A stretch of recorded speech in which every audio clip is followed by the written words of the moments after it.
আমার চাইতে বীর এই জগৎ মাঝে আর একজন নেই। আমি বীর যোদ্ধা কংস, আমি কংস, আমি মথুরা রাজা, আমি আমি মথুরা রাজা কংস। আমার চাইতে বীর এই পৃথিবীর মাঝে একজন নাই। আমার বিক্রমের কথা পৃথিবীর সমস্ত রাজ্যের রাজাগণ জানে। আমার বিক্রম, আমার সাহস, আমার যুদ্ধবিদ্যা, আমার রূপের কথা অজানা কেউ নেই। আমি মথুরা রাজা কংস। আমাকে কেউ বাহুবলে, যুদ্ধক্ষেত্রে এবং কোন পথে আমাকে কেউ পরাস্ত করতে পারবে না, কেউ পারবে না, কেউ আমাকে পরাস্ত করতে পারবে না। কংস,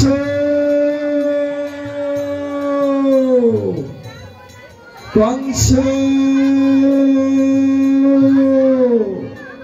কংস, তুমি যে আত্ম অহংকার করছো, তোমার সেই অহংকার চূর্ণ হয়ে যাবে নবজাত বালকের হাতে। মথুরা রাজা কংস নিধন হবে। না না না, তার কণ্ঠস্বর বাড়ি কে যেন আমায় দৈবযোগে বললো, ওরে ওরে কংস, আমার পরাস্ত হবে একটা নবজাতক বালকের হাতে। না না না, আমি মানি না, আমি মানি না দৈব বাণী, আমি মানি না বিধির বিধান। মথুরা রাজা কংস একটা নবজাত বালকের হাতে কখনো পরাস্ত স্বীকার করতে পারে না, কিছুতেই সম্ভব নয়। এই কে আছিস মহারাজ? আপনি এত বিচলিত হবেন না মহারাজ, আমায় আদেশ করুন, আমার কি করতে হবে? তোমার কি করতে হবে জানো? আমি যেন দৈব যোগে শুনতে পেলাম, ওই দৈব বাণী বারবার আমায় বলল, ওরে কংস, তোর মৃত্যু হবে একটা ছোট্ট শিশুর হাতে। কিছুতেই হতে পারে না, কখনো হতে পারে না। আমি এর সমাধান খুঁজে পাচ্ছি না। বলো বলো, আমি কি করতে পারি? মহারাজ, আমার মন বলছে আপনি ভালো একটা জ্যোতিষী ঠাকুরকে ডেকে আপনার ভাগ্য গণনা করুন, তাহলেই হয়তো বা এটার সমাধান আসবে। ঠিক ঠিক বলেছ, এটার জন্য আমায় উত্তম পরামর্শ দিয়েছ। আমি ভালো একজন জ্যোতিষী ঠাকুরকে ডেকে আমার ভাগ্য গণনা করে দেখব। তবে যাও, কোথায় গেলে সে ভালো জ্যোতিষী ঠাকুর মিলবে? যেখানে যে অবস্থায় পাও না কেন, ওই জ্যোতিষী ঠাকুরকে আমার দরবারে নিয়ে এসো। আমি আমার ভাগ্য গণনা করে দেখবো আসলে কি আছে আমার অদৃষ্টে। মহারাজ বলি, এই তো আপনার সেবাই তো আমি নিয়োজিত, এই তো আমি অতি সত্ত্বই চলে যাচ্ছি ভালো জ্যোতিষী ঠাকুরের সন্ধানে। আপনি শান্ত হন মহারাজ, আপনি শান্ত হন। না না না, আমার শান্ত, আমি শান্ত হতে পারছি না। যতবার ওই দৈব বাণী আমার কর্ণ ভেদ করে আমাকে শোনাচ্ছে, ওরে কংস, তোর মৃত্যু হবে একটা নবজাতক বালকের হাতে। কিভাবে সম্ভব? মথুরা রাজা কংস একখানা নবজাত বালকের হাতে পরাস্ত স্বীকার করবে? এটি কিছুতেই হতে পারে না, কখনো হতে পারে না। আমি এর সমাধান করেই ছাড়বো, করেই ছাড়বো। মথুরা রাজা কংস আজ ভাবিতে ভাবিতে অন্তঃপুরে গমন করছে।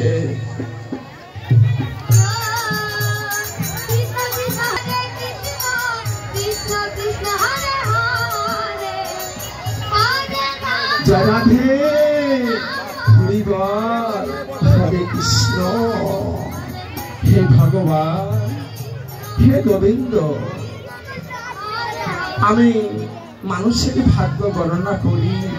আজ কয়দিন হয় আমায় কেউ ডাকতে আসে না ভাগ্য গণনা করিবার জন্য। আমি যে আমার স্ত্রী সন্তান সন্ততিকে নিয়ে আমি বড্ড কষ্টে জীবিকা নির্বাহ করছি।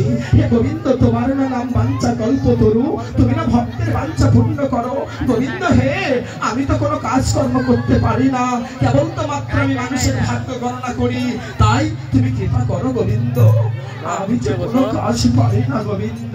হেন সময় জ্যোতিষী ঠাকুর, জ্যোতিষী ঠাকুর, আপনি কি এই গৃহে আছেন?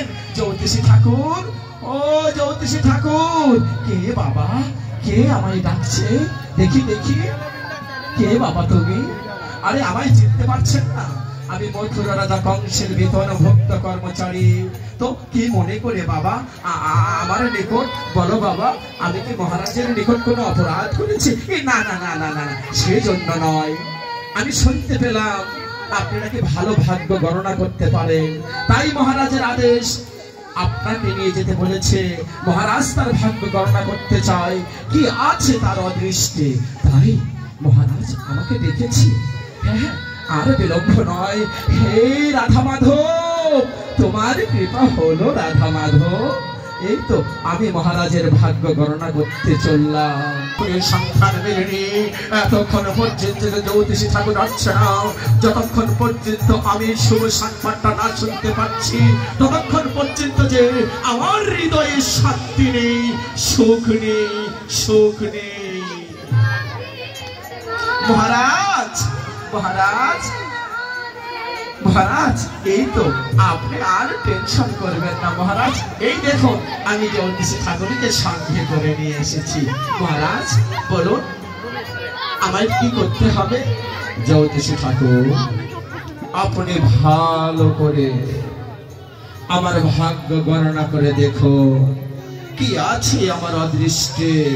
আমি যেন দৈব যুগে একটা অশুভ সংবাদ শ্রবণ করলাম। আমি জানতে চাই আসলে সেই যে দৈব বাণী, ইহা কি সত্য না আমার স্বপ্ন মাত্র? মহারাজ আপনি আমার আদেশ দিলে আমি তাহা গণনা করে দেখতে পারি। বেশ, আপনাকে আমি আদেশ দিলাম, আপনি গণনা করে দেখুন, কিন্তু সত্যি কথা আমায় বলবেন, মিথ্যার কোনো আশ্রয় নেবেন না। বেশ মহারাজ, আমি মিথ্যা কথা বলবো কেন? যাহা সত্য তাহাই বলবো। জ্যোতিষী ঠাকুর তার পুঁজি বই বের করে গণনা আরম্ভ করলেন। মহারাজ কনিষ্ঠ ভাবছে, না না না, এই আমার স্বপ্ন, আমার ভুল ধারণা। কি দেখছি? আমি কি ঘুমিয়ে আছি না জাগ্রত? আমি কি স্বপ্ন দেখছি নাকি ভুল দেখছি? আপনারা যারা দাঁড়ায় আছেন তাদের জন্য আমাদের খুব অসুবিধা কি হলো জ্যোতিষী ঠাকুর?